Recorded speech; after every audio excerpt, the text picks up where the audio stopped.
The rain hammered against the cafe windows like tiny fists demanding entry, each droplet racing down the glass in frantic streams that blurred the Brooklyn street beyond. I pressed my palm against the cool surface, watching my breath fog the pain as the clock above the espresso machine ticked past 11 p.m. My feet ached in a way that had become familiar, a dull, persistent throb that started in my heels and radiated up my calves after 14 hours of standing, smiling, serving.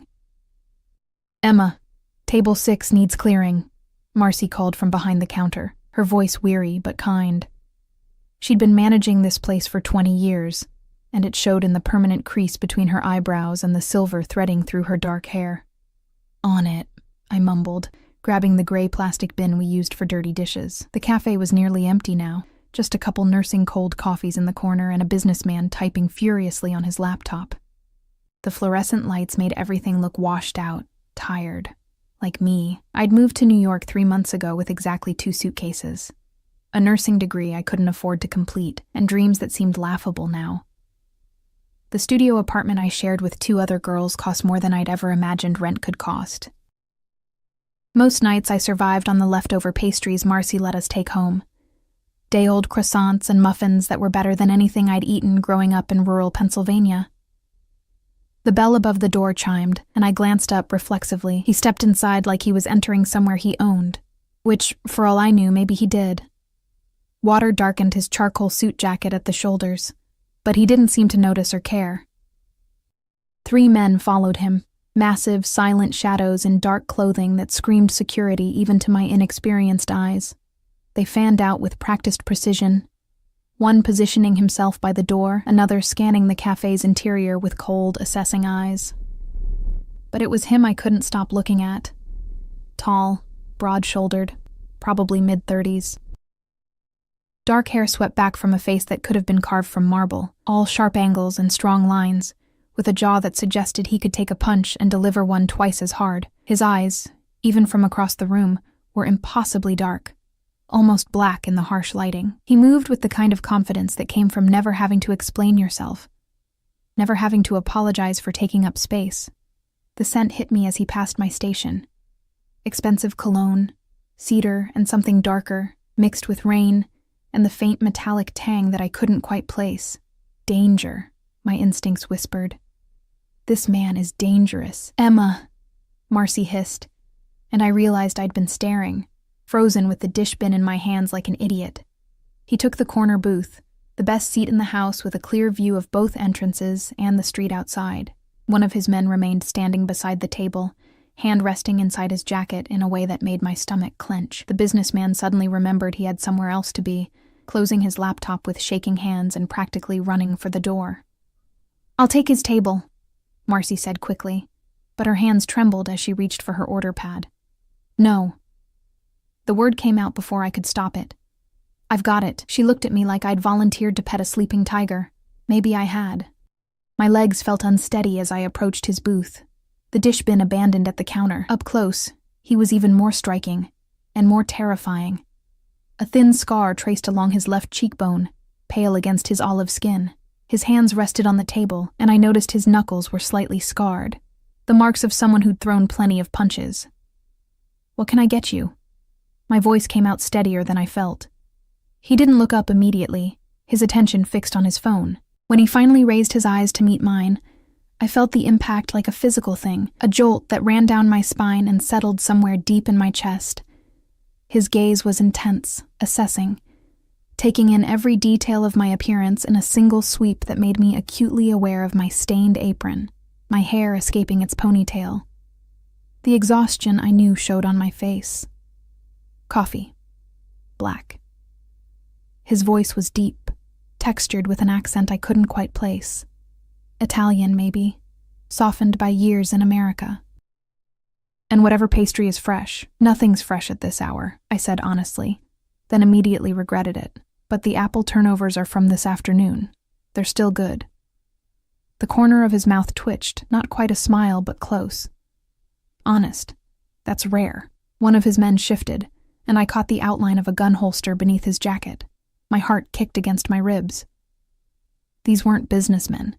These weren't even criminals trying to blend in. These were predators wearing human skin, comfortable with violence in a way that made my mouth go dry. "I'll get your coffee," I said, stepping back. "What's your name?" He tilted his head slightly, studying me with unsettling focus. "Emma." I swallowed hard. "Emma Blake. Emma." He repeated it slowly, like he was tasting each syllable. "Thank you, Emma." I fled back to the counter, my hands shaking as I poured his coffee. Marcy grabbed my wrist, her grip tight. "Do you know who that is?" she whispered urgently. "Should I?"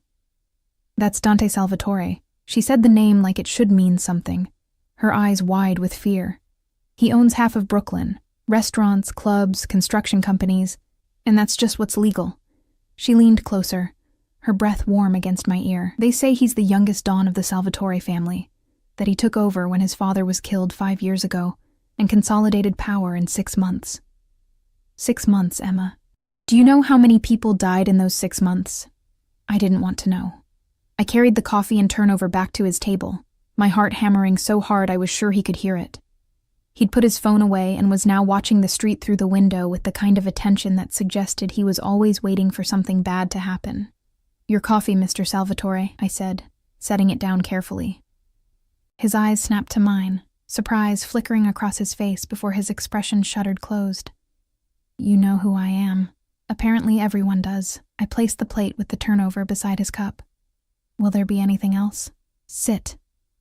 It wasn't a request. The guard beside him pulled out the opposite bench, and I found myself sliding into it before my brain caught up with my body. This close, I could see the flecks of amber in his dark eyes, the way his jaw tightened as he studied me. "You're not from here," he said. "Your accent. Pennsylvania? Small town near Pittsburgh." I clasped my hands in my lap to keep them from shaking. "How did you—" "I pay attention." He took a sip of his coffee, grimacing slightly. "This is terrible." "I know. The machine's old." Why was I apologizing for bad coffee to a mob boss? We can't afford a new one. Who owns this place? "Marcy. She's the manager and owner. Been here 20 years.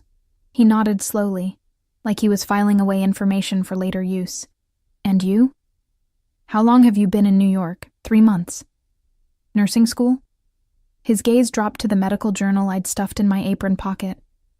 A second-hand copy I'd bought for $2, dreaming of a future that seemed impossibly far away. Couldn't finish, too expensive. The admission hurt, a reminder of everything I'd failed at. Now I serve coffee and hope the tips are enough to cover rent. Something shifted in his expression. Not quite sympathy, but acknowledgement. "This city eats people like you alive." "People like me?" "Hopeful ones." He broke off a piece of the turnover, eating it slowly, "the ones who still believe hard work means something." "And what do you believe in, Mr. Salvatore?" The question hung between us, dangerous and intimate. His men tensed, hands moving toward their weapons, but he held up one hand and they froze. "Power," he said simply. "Loyalty. Family." His eyes held mine. "And paying debts." The bell above the door chimed again. I barely registered it, too caught up in the intensity of Dante Salvatore's gaze, the way he looked at me like he was trying to solve a puzzle. But something made me glance toward the entrance. The man who walked in was wrong. Everything about him was wrong, from the way his hand stayed inside his rain-soaked jacket, to the dead look in his eyes, to the rigid set of his shoulders. He scanned the cafe quickly, his gaze locking onto our booth. Time slowed down, became viscous and strange. I saw him pull the gun from his jacket, saw the black metal gleaming under the fluorescent lights, saw his finger tighten on the trigger, saw the barrel align with Dante Salvatore's head. My body moved before my mind caught up. I grabbed Dante's arm and yanked, throwing all my weight backward. His coffee cup crashed to the floor as he toppled sideways with me, both of us sliding into the narrow space between the booth and the wall, just as the first shot exploded through the cafe. The sound was deafening, impossibly loud in the small space. Glass shattered somewhere, the window, or maybe the display case. Marcy screamed. Another shot, then another, each one punctuated by the thunderous return fire from Dante's guards. I was pinned beneath him, his body covering mine completely. one hand cradling the back of my head, while the other reached for a gun I hadn't realized he was carrying. His weight pressed me into the worn linoleum floor, his heart pounding against my chest in a rhythm that matched my own terrified pulse. "Stay down," he growled into my ear, his breath hot against my skin. More gunfire. The acrid smell of gunpowder mixed with the coffee and pastries. Someone was shouting in Italian. Harsh, urgent commands. Footsteps pounded toward the door, then the sound of a body hitting the ground with a sickening thud, then silence. Dante lifted his head, scanning the cafe with lethal focus. His guards were already moving, checking the shooter, securing the perimeter. One of them spoke rapidly into a phone, his voice low and urgent. "Clear, boss," one of the guards called out. Only then did Dante look down at me. His face was inches from mine, so close I could count his eyelashes, see the thin ring of gold around his pupils. His hand was still cradling my head, protective and possessive in equal measure. "You pulled me back," he said, his voice rough with something I couldn't identify. "You saved my life. I saw the gun." My voice came out as barely a whisper. "I didn't think. You just saved my life," he repeated, his thumb brushing across my cheekbone in a gesture that felt shockingly intimate. "Do you understand what that means?" I didn't.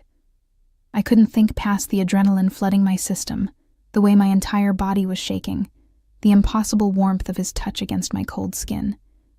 Sirens wailed in the distance, growing closer. Dante's expression hardened, and he pulled back, helping me to my feet with surprising gentleness. His hands lingered on my arms, steadying me as my legs threatened to give out. "Boss, we need to move," one of his guards said urgently. "Police are 2 minutes out," but Dante didn't move. He kept his eyes locked on mine, his hands still gripping my arms like he was afraid I might disappear. "What's your address?" he demanded. "What? Your address, Emma. Now." I stammered it out, my brain too scrambled to question why he wanted it. He repeated it to one of his guards, who nodded and disappeared outside into the rain. "Mr. Salvatore, we have to go," another guard insisted. Dante reached into his jacket. I flinched involuntarily and pulled out a card, pressing it into my trembling hand. It was simple, expensive-feeling paper with just a phone number embossed in black. "If you need anything at all, you call that number." His voice was intense, commanding. "Do you understand?" "I don't understand any of this," I whispered. "You will." He lifted my hand, his thumb tracing across my knuckles in a gesture that felt like a brand. "In this world, debts must be paid, Emma Blake, and I always pay my debts." Then he was gone, disappearing into the night with his men, leaving me standing in the wreckage of the cafe with shaking hands, broken glass crunching beneath my feet, and the certain knowledge that my life had just irrevocably changed. Marcy emerged from behind the counter, her face pale, mascara streaked down her cheeks. "Oh God, Emma. Oh God, what did you just do?" I looked down at the card in my hand, at the number that felt like both a promise and a threat. "I don't know," I whispered. But the warmth of his touch still lingered on my skin, and I couldn't shake the feeling that I'd just crossed a line I could never uncross, that I'd bound myself to Dante Salvatore in ways I was only beginning to understand. The police kept me at the cafe until 3 in the morning, asking the same questions over and over until the words stopped making sense. What did I see? Why did I pull him down? Did I know Dante Salvatore? Had I ever seen the shooter before? I answered truthfully, mostly. Yes, I saw the gun. No, I'd never met Mr. Salvatore before tonight. No, I didn't know why someone would want to kill him. The lie sat bitter on my tongue, but something told me that admitting I knew exactly who he was would only invite more questions I couldn't answer. The detective, a tired-looking woman named Chen with kind eyes and a suspicious mouth, studied me for a long moment before finally letting me go. "Be careful, Miss Blake," she said quietly. "Men like Salvatore, they're dangerous, even when they're grateful. Especially when they're grateful," I thought, but didn't say. The subway ride home was a blur of fluorescent lights and my own reflection in the dark windows. Pale face, haunted eyes, blood on my apron that wasn't mine. The shooter's blood, probably. He'd died on the cafe floor while I hid behind Dante Salvatore's body. I'd saved a mob boss's life. The thought should have terrified me. It did terrify me, But underneath the fear was something else. Something warm and dangerous that I didn't want to examine too closely. My apartment was dark when I finally climbed the 4 flights of stairs, my legs shaking with exhaustion. Jade and Melissa, my roommates, were both asleep, Jade snoring softly in the room we shared. Melissa's door closed tight. I stripped off my stained uniform in the bathroom, shoving it into the trash. My hands were still trembling as I stood under the scalding shower spray, trying to wash away the smell of gunpowder and expensive cologne and fear, but I couldn't wash away the memory of his eyes. The way he'd looked at me like I was something precious and breakable and utterly his. I crawled into bed just as dawn was breaking, the card he'd given me tucked under my pillow like a talisman, or a curse. I woke to someone pounding on the apartment door. Jade groaned from her bed. "Make it stop," she mumbled into her pillow. I stumbled out of bed, my body aching in places I didn't know could ache, and peered through the peephole. A man in an expensive suit stood in our dingy hallway, looking as out of place as a diamond in a trash heap. My stomach dropped. "Emma Blake?" he called through the door, his voice professional and crisp. I cracked the door open, keeping the chain lock engaged. "Yes?" "My name is Marco Rossi. I work for Mr. Salvatore." He held up an envelope, thick and cream-colored. "He asked me to deliver this to you personally." Jade was suddenly behind me, wide awake, peering around my shoulder. "Who the hell is that?" "Nobody," I said quickly.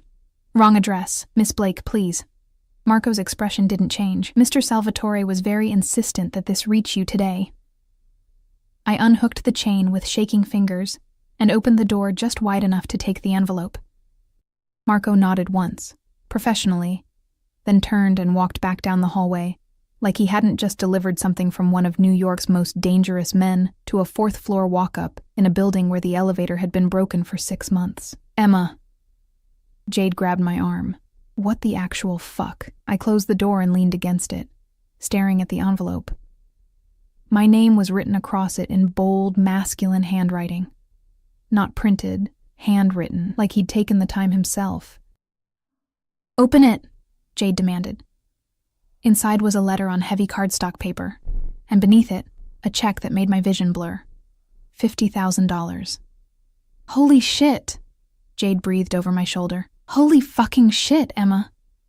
My hands shook as I unfolded the letter. "Emma, you saved my life. This debt cannot be repaid with money alone, but accept this as a first installment. Consider it compensation for the trauma you experienced and the loss of your employment. I'm told the cafe will be closed for repairs for at least 2 weeks. Use this to finish your nursing degree. Use it for rent. Use it for whatever you need. It's yours. No strings attached. But know this. I protect what's mine. And whether you accept it or not, you became mine the moment you pulled me behind you. My men will be watching to ensure your safety.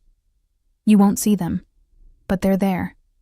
If anyone threatens you, if you need anything at all, call the number I gave you." "Oh my God," Jade whispered. "Oh my God, Emma. What did you do?" I read the letter 3 more times, my heart racing faster with each pass. I protect what's mine. The possessiveness in those words should have terrified me. It did terrify me, but it also made something warm unfurl in my chest, something that felt dangerously like safety, like being seen, like mattering to someone for the first time since I'd arrived in this city that chewed up dreamers and spit them out broken. "I saved his life," I said numbly. "Whose life?" "Emma, you're scaring me," I told her. All of it. The cafe, the shooting, Dante Salvatore covering my body with his own while bullets flew, the way he'd looked at me like I was something precious. The card with his number. Jade's face went through approximately 15 different emotions before settling on horrified fascination. "You saved a mob boss's life, and now he thinks he owns you." "He doesn't own me," but my voice lacked conviction. "That's literally what that letter says." She pointed at the paper shaking in my hands. "He called you his, Emma, his. He's just grateful." Even I didn't believe it. Melissa emerged from her room then, hair wrapped in a silk scarf, eyes still puffy with sleep. She took one look at the check in my hand and whistled low. "Drug money or sugar daddy?" "Worse," Jade said. "Mafia boyfriend." "He's not my boyfriend." My voice came out too loud, too desperate. "I don't even know him."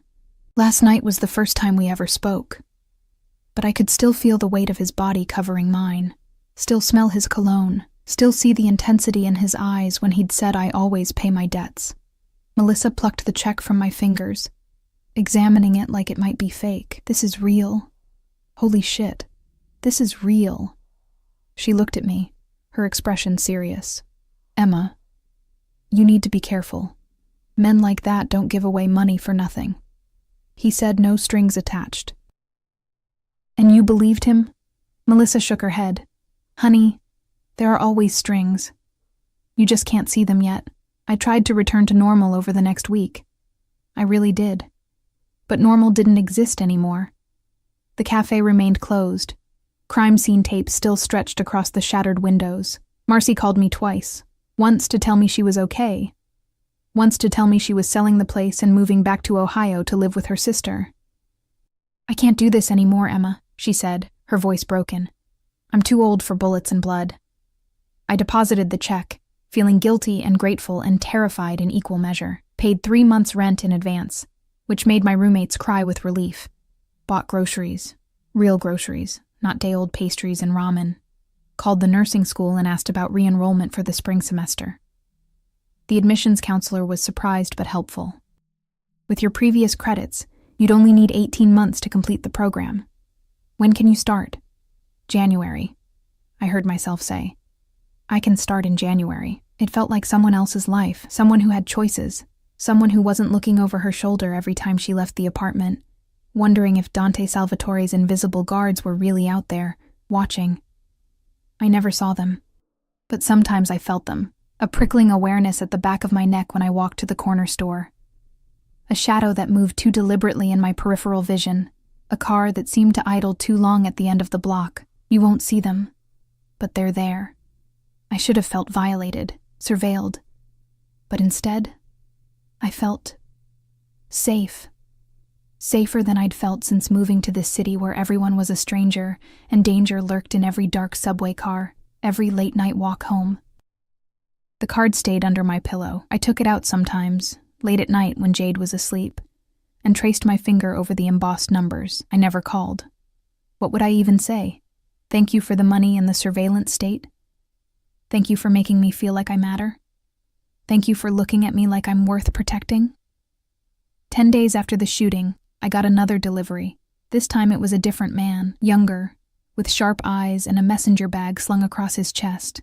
He handed me a small package wrapped in black paper with a silver ribbon. From Mr. Salvatore, he said, then disappeared down the stairs before I could respond. Inside was a phone, brand new, top of the line, already activated. And a note in that same bold handwriting. Your old phone was damaged in the incident. This one is secure. My number is already programmed. Use it. I stared at it for a long moment, my heart hammering. Then I turned on my old phone, cracked screen and all, to find 17 missed calls from a number I didn't recognize, and 3 voicemails. The first was hang up.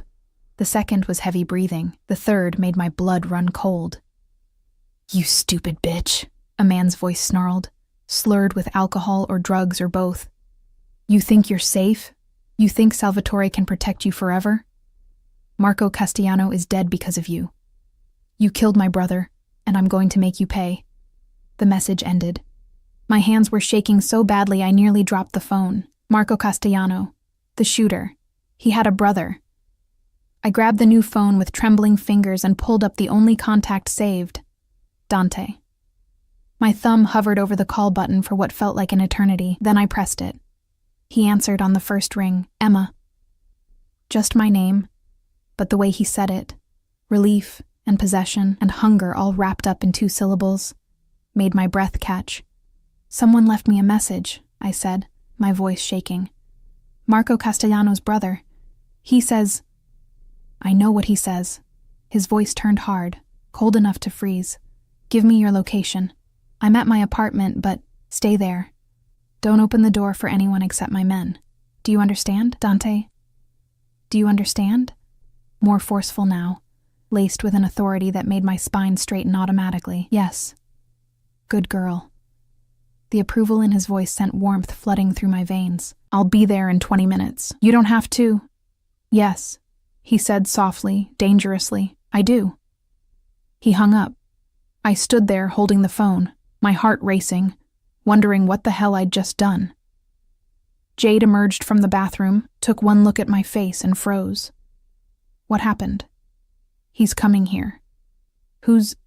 Oh no, no, Emma. The mob boss is coming here, to our apartment? His men will be with him, I said weakly. That's supposed to make me feel better? It didn't make me feel better either, but it also made something dark and warm curl through my chest, something that felt like anticipation. I protect what's mine. I changed clothes 3 times before settling on jeans and a simple black sweater. Nothing too revealing, nothing that looked like I was trying too hard. Jade watched me with increasingly worried eyes. You like him, she said finally. I don't even know him. That's not what I said. I didn't have an answer for that, because she was right. I did like him. Liked the way he looked at me like I was the only person in the room. Liked the way he'd covered my body with his own without hesitation. Liked the dark promise in his eyes, and the lethal grace in his movements, and the way he made me feel seen in a way I'd never been seen before. It was insane. Dangerous. Possibly suicidal, but I couldn't stop thinking about him. The knock came exactly 20 minutes after his call. Sharp, authoritative. I checked the peephole and saw 2 massive men in suits flanking the door. Miss Blake, one of them said. Mr. Salvatore is on his way up. I opened the door and they entered first, scanning the apartment with professional efficiency that would have been funny if it wasn't so terrifying. One of them checked the windows, the other the fire escape access. Then Dante walked in, and the world narrowed to just him. He was dressed more casually than that night at the cafe. Dark jeans, black button-down shirt, leather jacket that probably cost more than my yearly rent. His hair was slightly disheveled, like he'd been running his hands through it. But his eyes were the same, intense, possessive, seeing straight through me to all the secret, desperate parts I tried to hide. Emma. He crossed the room in 3 strides, his hands coming up to frame my face with surprising gentleness. Are you hurt? No, The message scared me. His jaw tightened, muscles jumping beneath his skin. Let me hear it. I played the voicemail on my old phone, watched his expression darken with each hateful word, watched violence flash through his eyes like lightning through storm clouds.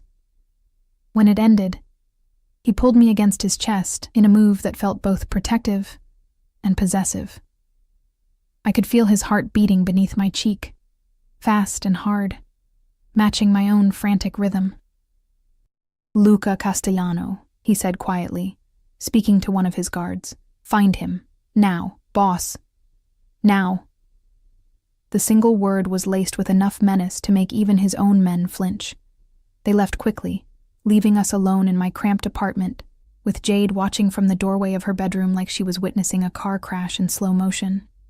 Dante's hands moved to my shoulders, holding me at arm's length so he could study my face. Pack a bag. What? You're not safe here. Not anymore. His thumb brushed across my cheekbone in that same gesture from the cafe, achingly gentle from such dangerous hands. You're coming with me. I'm not going anywhere with you. The words came out steadier than I felt, but my heart was hammering against my ribs. Dante's eyes darkened, his jaw tightening. This isn't a negotiation, Emma. Yes, it is. I stepped back, putting distance between us even though every cell in my body wanted to move closer. I appreciate the concern, but I'm not leaving my home because of some threatening voicemail. Some threatening voicemail? His voice dropped to a dangerous whisper. Luca Castellano is a rabid dog. His brother tried to kill me, and now he blames you for Marco's death. Do you understand what that means? It means I call the police. He laughed. A harsh, bitter sound. The police can't protect you from men like Luca. They can't protect you from the kind of people I deal with every day. He moved closer, crowding into my space until I had to tilt my head back to maintain eye contact. But I can. By making me a prisoner. By keeping you alive. His hand cupped my face again, thumb tracing my jawline. You saved my life, Emma. Now let me save yours. Jade cleared her throat from the doorway. Emma? Maybe you should listen to him. Jade. I'm serious. If this psycho knows where you live... She trailed off, her eyes wide with fear. What if he comes here when you're not home? What if Melissa and I are here? The thought made my stomach clench. I hadn't considered that. Hadn't thought beyond my own stubborn need for independence. Dante saw the shift in my expression and pressed his advantage. I have a secure property, gated, guarded, safe.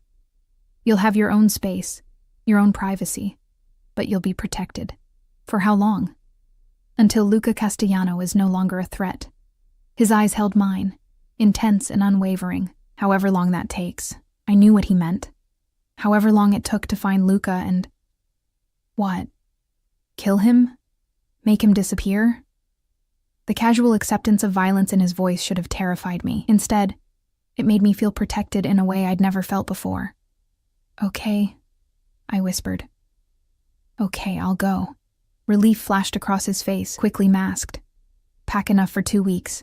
Comfortable clothes, whatever you need. Jade helped me pack, throwing things into my battered suitcase with shaking hands. Are you sure about this? She whispered. Emma, this is insane. I know. He's a criminal. I know that too. But you're going anyway. She studied my face, then sighed. You really do like him. I didn't answer. Just zipped the suitcase and grabbed my new phone, leaving the old one behind like I was shedding an old skin. Dante was waiting by the door, speaking quietly into his own phone in rapid Italian. He ended the call when he saw me, his eyes sweeping over my face like he was memorizing every detail. Ready? His voice was gentler now. No, but let's go anyway.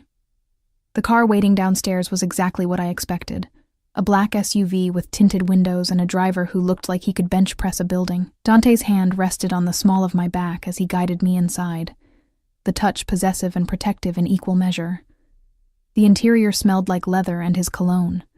He slid in beside me, close enough that our thighs pressed together, and I felt the heat of him through my jeans. Where are we going? I asked, as the car pulled into traffic. My estate in Westchester, about an hour north of the city. He shifted to face me, one arm stretched along the back of the seat, his fingers just barely brushing my shoulder. You'll be comfortable there. Do you live there? Sometimes. I have several properties. His fingers traced small circles on my shoulder, the touch absent-minded but electrifying. But yes, I'll be staying there while you're under my protection. Under my protection. The words should have felt oppressive. Instead, they felt like a promise. We drove in silence for a while, the city giving way to suburbs, then to tree-lined roads that wound through increasingly expensive neighborhoods. I watched the landscape change through the window, hyper-aware of every point where our bodies touched, every brush of his fingers against my shoulder. Tell me about yourself, Dante said suddenly. I glanced at him, surprised. What do you want to know? Everything. His dark eyes studied me with that same intense focus. Why did you come to New York? Why nursing? My mom was a nurse. The words came easier than I expected. She died when I was 16, cancer. I watched her care for other people even when she was dying herself, and I thought, if I could do that for someone else, make them feel less alone, maybe it would mean something. His expression softened almost imperceptibly. And your father? Gone before I was born. It was just me and Mom, then just me. I pulled at a loose thread on my jeans. After she died, I lived with my aunt in Pennsylvania, small town, no opportunities. So I saved everything I could and came here. Brave, he said quietly. Stupid, more like. I had no idea what I was getting into. Still brave. His hand moved from my shoulder to tuck a strand of hair behind my ear, the gesture achingly intimate. Do you miss it? Pennsylvania? Sometimes. It was simple there. Safe. I looked at him. Not like here. No. A ghost of a smile touched his lips. Not like here. What about you? I heard myself ask. Were you born into this life? His expression shuddered closed. Yes. My father was Don before me. His father before him. It's in my blood. He paused. My mother tried to get us out when I was young. Wanted to take me and my sister away, start fresh somewhere safe. What happened? My father found out. He made sure she understood that wasn't an option. The casual way he said it belied the violence underneath. She died 2 years later. Heart attack, the doctors said, but I know better. I'm sorry. He shrugged, but I could see the tension in his shoulders. It taught me an important lesson. In this world, there's no escape. You either embrace what you are or you die trying to be something else. That's a terrible lesson. That's survival. His eyes met mine. You'll learn that too, eventually. The car turned through massive iron gates that swung open automatically. We drove up a long, tree-lined driveway, and then the house came into view. House was an understatement. It was an estate. A sprawling Italian villa in gray stone and terracotta tile, surrounded by manicured gardens and tall walls topped with security cameras. Fountains sparkled in the fading afternoon light. Armed guards patrolled the perimeter with dogs that looked like they could take down a bear. "Welcome home," Dante said softly. A woman in her 50s met us at the door. Elegant, silver-haired, with kind eyes and a knowing smile. "Mr. Salvatore, welcome back. Teresa, this is Emma Blake. She'll be staying with us for a while." He rested his hand on my lower back again. "Please prepare the rose suite for her." "Of course." Teresa smiled at me warmly. "Welcome, Miss Blake. I'm the housekeeper. If you need anything at all, just let me know." The interior was even more stunning than the exterior. Marble floors, original artwork, soaring ceilings with intricate moldings. It was beautiful and terrifying in equal measure. A reminder of exactly how different Dante's world was from mine. "Your suite is on the second floor," Dante said, guiding me up a curved staircase. "Private bedroom, bathroom, sitting room. You'll have everything you need." He opened a door to reveal a suite larger than my entire apartment. The bedroom was dominated by a massive 4-poster bed with silk sheets the color of rose petals. French doors opened onto a balcony overlooking the gardens. The bathroom had a soaking tub and a shower with more jets than I could count. "This is too much," I whispered. "This is what you deserve." He set my suitcase on the bed. "Dinner is at 7. Teresa will show you to the dining room." He started to leave, and panic flared in my chest. "Dante, wait." He turned, one eyebrow raised. "Thank you." The words felt inadequate. "For all of this." He crossed back to me in 2 strides, his hand cupping my face with that same surprising gentleness. "I told you, Emma.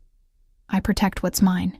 His thumb traced my lower lip. "And you are mine now, whether you accept it or not." Then he was gone, leaving me alone in my gilded cage with my heart racing and his touch still burning on my skin.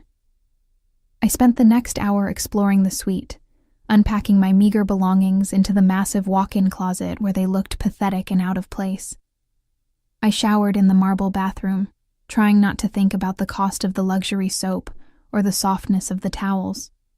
At 7, Teresa knocked softly and led me through the maze of hallways to a formal dining room with a table that could seat 20. Dante sat at the head, changed into a fresh shirt, looking every inch the dangerous Don he was. "Sit," he said, gesturing to the chair at his right. The meal was incredible. Pasta with fresh seafood, crusty bread, wine that probably cost more than my old phone. We ate in silence for a while, but it wasn't uncomfortable. He watched me with that intense focus, like I was a puzzle he was determined to solve. "What are you thinking?" he asked finally. "That this feels like a dream." I took a sip of wine. "Or maybe a nightmare. I haven't decided which yet. Which would you prefer?" The question hung between us, heavy with meaning. "I don't know," I said honestly. "Part of me wants to run screaming, but another part..." "Another part?" His voice was low, dangerous. "Feels safe here. With you." The admission felt like stepping off a cliff. "Even though I know I shouldn't." "No," he agreed, "you shouldn't." He reached across the table, his fingers tangling with mine. "But you do anyway. This is insane." "Yes." His thumb traced circles on my palm. "But some of the best things are." My phone buzzed. The new one he'd given me. A text from a number I didn't recognize. "Found him. Warehouse in Red Hook. Sending location." Dante's expression hardened. He pulled his hand away. "All business now. I have to go." "Now?" "Yes." He stood, but paused beside my chair. "Stay inside. Don't open the doors or windows. My men are everywhere, but I need you to be careful." "You're going after him?" "Luca." He didn't deny it, just looked at me with those dark, dangerous eyes. He threatened what's mine. There are consequences for that. Dante. He bent down, his lips brushing against my forehead in a gesture so tender it made my breath catch. I'll be back before morning. Wait for me. Then he was gone, and I was left alone in the vast dining room with the taste of expensive wine on my tongue, and the certain knowledge that somewhere in Brooklyn, Luca Castellano was about to learn exactly what happened when you threatened Dante Salvatore's property. Threatened me. I couldn't sleep. The bed was impossibly comfortable, the sheets softer than anything I'd ever touched, but every time I closed my eyes, I saw Dante's face. The cold fury in his expression when he'd read that text, the casual acceptance of violence. He was going to hurt Luca Castellano, maybe kill him, because of me. I paced the suite until midnight, then gave up and wrapped myself in the silk robe I'd found in the bathroom. The house was quiet, but not silent.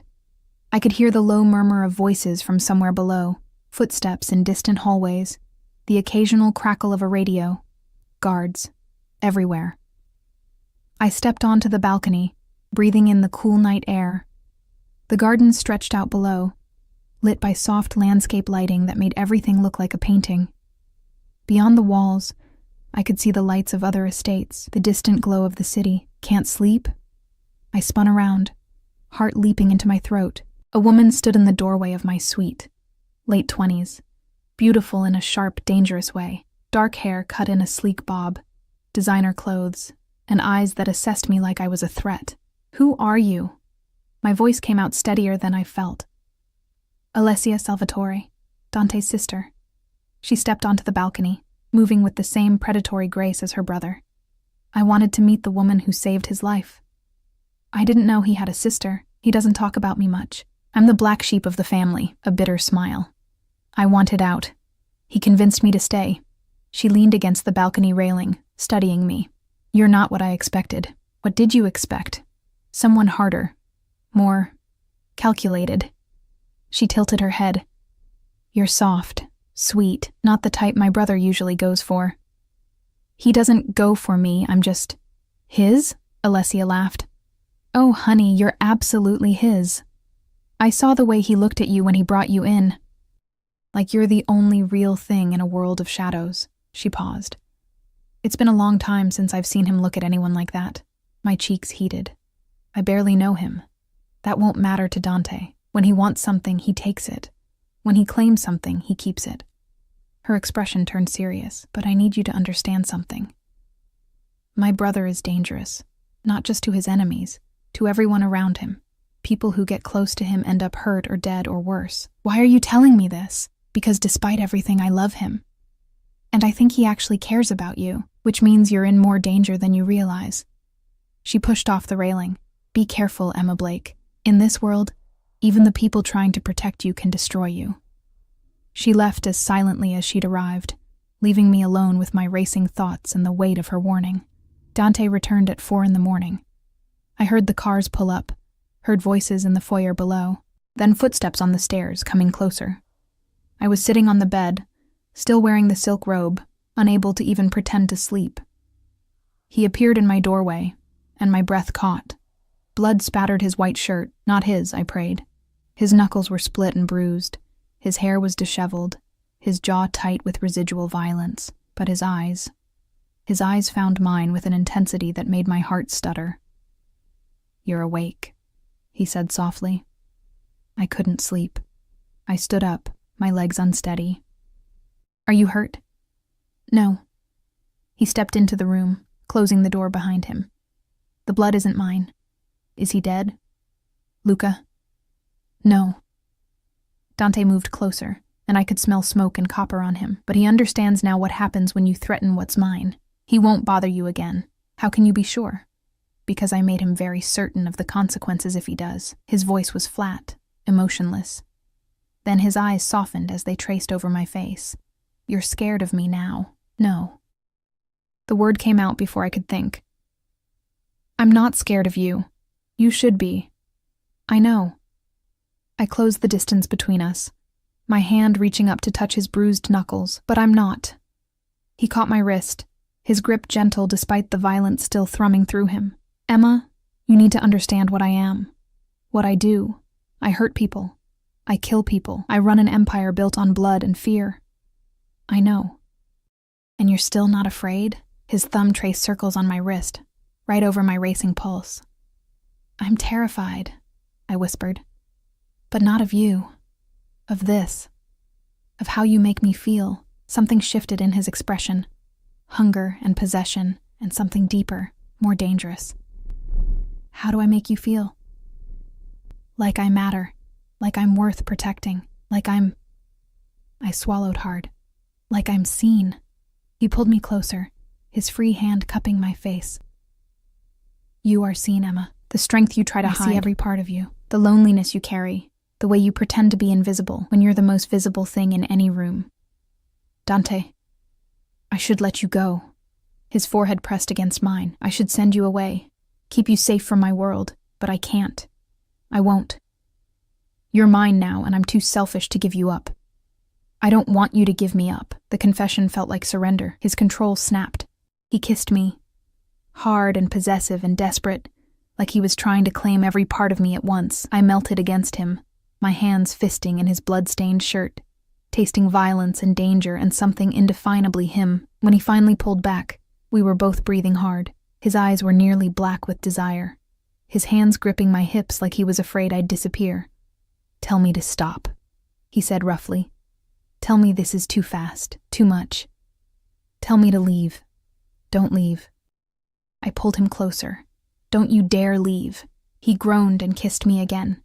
Slower this time, but no less intense. His hands moved over my body with reverent possession, like he was memorizing every curve through the silk robe. "Not tonight," he said finally, pulling back with visible effort. "Not like this. Not when I'm still covered in another man's blood." He traced my swollen lips with his thumb. "When I take you, Emma, it will be right. Perfect. You deserve better than this." "I don't care. I do." He kissed my forehead, gentler now. "I care enough for both of us." He stepped back, putting distance between us that felt like miles. "Sleep. We'll talk in the morning." "Dante, wait." I caught his hand. "Your sister came to see me tonight." His expression darkened. "What did Alessia say?" "That you're dangerous, that people around you get hurt." I held his gaze. "That you claim things and keep them." "She's right. No apology. Just brutal honesty. Everything she said is true. I don't care. You will. Eventually." He pulled his hand free, but the loss of contact felt physical. "But by then, it will be too late. You'll already be too deep in my world to escape. Maybe I don't want to escape. You say that now." A sad, knowing smile. "We'll see if you still feel that way when you really understand what it means to be mine." He left then, closing the door softly behind him. I stood there in the middle of my gilded cage, my lips still tingling from his kiss, my body aching for more. I was in so much trouble. Morning came too soon, sunlight streaming through the French doors and pulling me from restless dreams of blood and kisses, and dark eyes that saw too much. Someone had left fresh clothes outside my door, designer jeans that fit perfectly, a soft cashmere sweater in deep burgundy, even new undergarments in exactly my size. The level of preparation should have been creepy.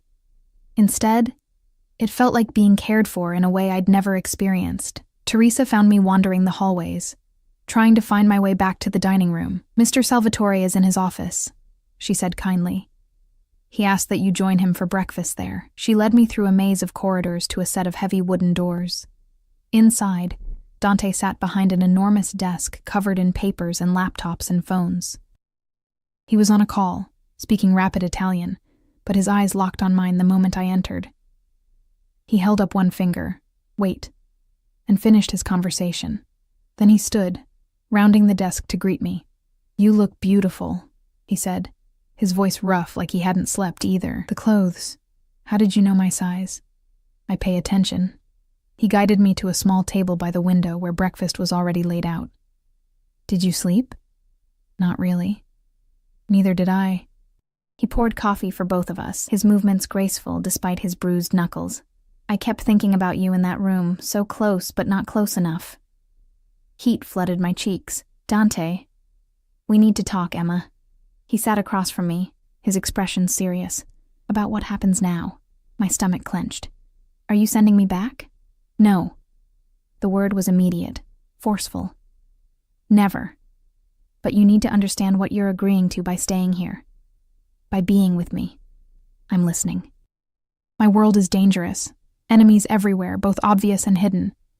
You'll need protection constantly. Guards, secure transport, vetted locations only. Your freedom will be limited. For how long? As long as you're with me. His eyes held mine. Possibly forever.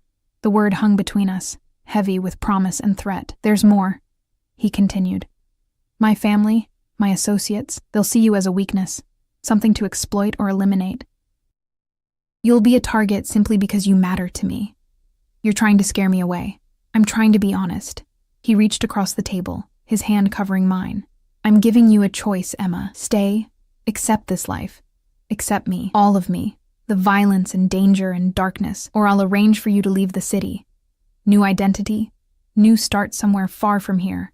You'll be safe, protected, but gone. And if I stay? His grip tightened on my hand. If you stay, you're mine, completely.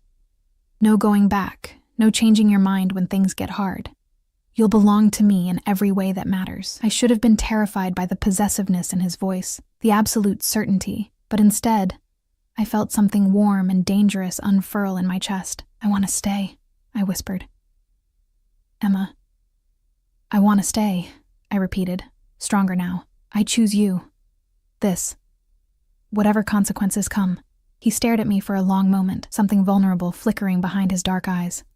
Then he stood, pulling me up with him, his hands framing my face. You're sure? His voice was rough. Once you say yes, I won't let you go. I'm sure. He kissed me then, deep and claiming and full of dark promise. When he pulled back, his eyes burned with possession. Mine, he said simply. You're mine now, Emma Blake. And I take care of what's mine. The next 3 weeks passed in a blur of contradictions. Luxury and captivity, safety and danger, tenderness and possession all tangled together until I couldn't separate one from the other. Dante kept his word. I was protected, cared for, given everything I could possibly need. But I was also watched, guarded, confined to the estate, and a handful of secure locations. My world had shrunk to the size of his protection, and some days it felt like breathing through a straw. But then he'd look at me with those dark, hungry eyes, and I'd forget why freedom had ever mattered. We fell into a rhythm. Mornings in his office while he worked, me curled up on the leather sofa with my nursing textbooks. He'd enrolled me in the spring program, paid for everything, arranged for private tutors to help me catch up. Afternoons in the gardens when the weather allowed, his hand always at my back, his guards always just out of sight. Evenings together, talking about everything and nothing, learning each other in increments. He told me about growing up in his father's shadow, about the violence that shaped him, about the sister he'd saved from the same fate by keeping her close instead of letting her run. I told him about my mother's death, about the loneliness of being invisible, about the dreams I'd carried to New York, and how small they seemed now in comparison to the life I'd stumbled into. And at night, he'd kiss me goodnight at my door and walk away, leaving me aching and frustrated and desperately wanting more. Why won't you stay? I asked one night. 3 weeks into my captivity, my protection, we stood in the doorway of my suite, his hands on my waist, mine fisted in his shirt. Because when I finally have you, Emma, it won't be rushed. It won't be half measures. His thumb traced my lower lip. It will be everything. And you're not ready for everything yet. I am ready. No. He kissed me softly, then pulled back. You're still adjusting to this world, still processing what it means to be mine. When you fully understand, when you're certain beyond any doubt. His eyes darkened with promise. Then I'll give you everything you're begging for. It was maddening, perfect, torture. The breakthrough came on a cold December morning, 5 weeks after the shooting. I was in the library, another beautiful room I'd claimed as my own. when Alessia found me. She'd kept her distance mostly, though I'd caught her watching me sometimes with an expression I couldn't quite read. "He's different with you," she said without preamble, settling into the chair across from mine. "Softer, more human." "I don't know about that. I do. I've known my brother my entire life, and I've never seen him like this." She studied me carefully. "He killed 3 men last week. Did he tell you?" My stomach clenched. "No. They were trying to move in on our territory. Thought Dante was distracted because of you." A sharp smile. "They were wrong. He's more dangerous now because he has something to protect, something worth being ruthless for." "Why are you telling me this?" "Because I want you to understand what you are to him." She leaned forward, her expression intense. "You're not just his obsession or his possession. You're his redemption, the one good, pure thing in his dark world. And he will burn everything down to keep you safe." "That's terrifying." "Yes, but it's also love, in the only way a man like Dante can love." She stood, touching my shoulder gently. "Don't break his heart, Emma. I don't think either of us would survive it." That night, everything changed. We were having dinner, just the 2 of us as usual, when one of his guards burst into the dining room, face pale. "Boss, we have a situation." Dante was on his feet instantly. "All business." "What kind of situation?" "The Marchetti family. They've taken one of our warehouses. 3 men dead, 2 injured." The guard's eyes flicked to me nervously. "They're saying it's retaliation for what you did to Luca Castellano. That you've gone soft over a woman." The temperature in the room dropped 10 degrees. Dante's expression went cold and lethal, the transformation so complete it was like watching someone flip a switch. "Get everyone to the safe room," he ordered. "Full lockdown protocol." "Dante," I started. "Not now, Emma." He was already moving toward the door, pulling a gun from somewhere I hadn't even noticed he was carrying. "Go with Teresa. Stay in the safe room until I come for you." "No." I stood, my voice stronger than I felt. "I'm not hiding while you go to war." He turned back, and the look in his eyes should have terrified me. "This isn't negotiable. Neither is this." I crossed to him, grabbing his jacket. "I chose this life. Your life. I don't get to hide from the consequences just because they're ugly. Emma, these men will kill you without blinking if they get the chance. They'll use you against me, hurt you to hurt me. I can't—" His voice cracked slightly. "I can't protect you and fight them at the same time." "Then don't fight them." I held his gaze. "Call them. Negotiate.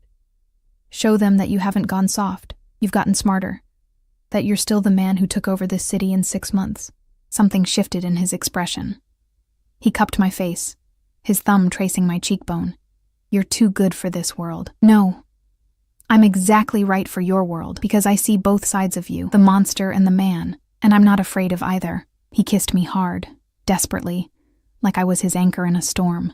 When he pulled back, his eyes were clearer, more focused. "Luca," he said to his guard, "get Marchetti on the phone. Tell him I want to talk." The negotiation took 3 hours. I stayed by Dante's side in his office, watching him work. This was a side of him I'd only glimpsed before. Cold, calculating, ruthlessly intelligent. He gave nothing away, negotiated from a position of absolute strength, even though we both knew the Marchetti family had drawn blood. In the end, they agreed to return the warehouse and pay restitution for the dead men. In exchange, Dante would allow them to expand into territory he'd been blocking, and he'd arrange a marriage alliance between Alessia and one of the Marchetti sons. "You can't do that," I said when he hung up, horrified. "You can't force your sister to marry someone. Alessia agreed to it 2 years ago. It's been planned since before you arrived." He pulled me into his arms, exhausted. "She understands how alliances work in our world. That's barbaric. That's survival." He kissed my forehead. "But you're right. I have gotten smarter. A year ago, I would have gone to war, lost men, weakened my position. Tonight, I secured peace and expanded our influence." His eyes met mine. "Because you were here. Because you made me see another way." "I didn't do anything. You did everything." His hands framed my face. "You saved my life that night in the cafe. But you've been saving me every day since, making me better, giving me a reason to be more than just the monster everyone expects. Tears burned my eyes. Dante, I love you, Emma Blake. The words were raw, honest, perfect. I'm obsessed with you, possessed by you. You're in my blood, in my bones, in every breath I take. And I will spend the rest of my life proving that you made the right choice when you chose me. I love you too. The words came easily, naturally. I've loved you since that first night, when you covered my body with yours and looked at me like I mattered, like I was worth protecting. You are worth protecting. He lifted me effortlessly, carrying me toward the door. You're worth everything. Where are we going? My room. His eyes were dark with promise and hunger. You said you were ready for everything. Let me give you everything, Emma. Let me show you exactly what it means to be mine. My heart raced, but I didn't hesitate. Yes. His room was at the opposite end of the house, larger than my suite, more masculine, dominated by a massive bed with dark sheets. He set me down gently, his hands already working the buttons of my sweater. Tell me if it's too much, he said quietly. Tell me if you need me to stop. I won't need you to stop. I pulled him down for a kiss. I need you, Dante. All of you. What happened next was everything he'd promised. Intense, consuming, perfect. He worshipped every inch of me with hands that were gentle despite their violence, with lips that whispered promises and possession in equal measure. He took his time, learning what made me gasp, what made me arch against him, what made me beg. And when he finally made me his in every way that mattered, I felt complete, for the first time in my life, like all the broken pieces of me had found their place in his arms, in his darkness, in his desperate, dangerous love. Afterward, we lay tangled together, my head on his chest, his fingers tracing patterns on my bare skin. No going back now, he murmured against my hair. I don't want to go back. I kissed his scarred knuckles. This is where I belong. With you. Even with the danger? The violence? The constant threat? Especially with those things, I raised my head to meet his eyes, because they're part of you, and I love all of you. Not despite the darkness, but including it. He pulled me closer, his arms bands of steel around me. You're mine forever, Emma Blake. In this life and whatever comes after, forever, I agreed. I'm yours forever. 6 months later, I graduated from nursing school with honors. Dante was there, front row, looking completely out of place among the other families, but fiercely proud.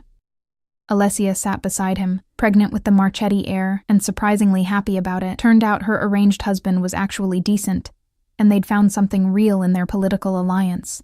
I started working at a clinic that Dante owned, treating people from his world and beyond. It wasn't exactly what I'd dreamed of, but it was meaningful.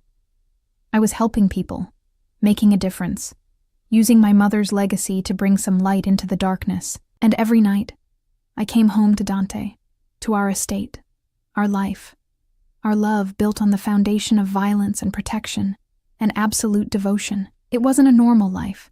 It wasn't safe or simple or easy. But it was ours. He still protected me obsessively, still watched me with those possessive dark eyes, still touched me like I was something precious he'd fought wars to keep. And I still saw both sides of him, the ruthless Don who ruled Brooklyn's underworld, and the man who held me like I was his entire world. On our wedding day, a small, intimate ceremony in the estate's gardens, he pulled me close as we danced under the stars. Any regrets? He asked quietly. I thought about that night in the cafe, about the split-second decision to pull him behind me, about how one moment of instinct had led me here, to this man, this life, this dangerous, perfect love. Not a single one, I whispered. You're worth every risk, Dante Salvatore. And you, Emma Salvatore. He kissed me softly, thoroughly. Are worth burning the entire world down for. I believed him. I'd seen him do it after all, and I'd do it all again, exactly the same way, because some things, some people, are worth the danger, worth the sacrifice, worth choosing again and again, no matter the cost. He was my salvation in the darkness, and I was his light in the shadows. Forever.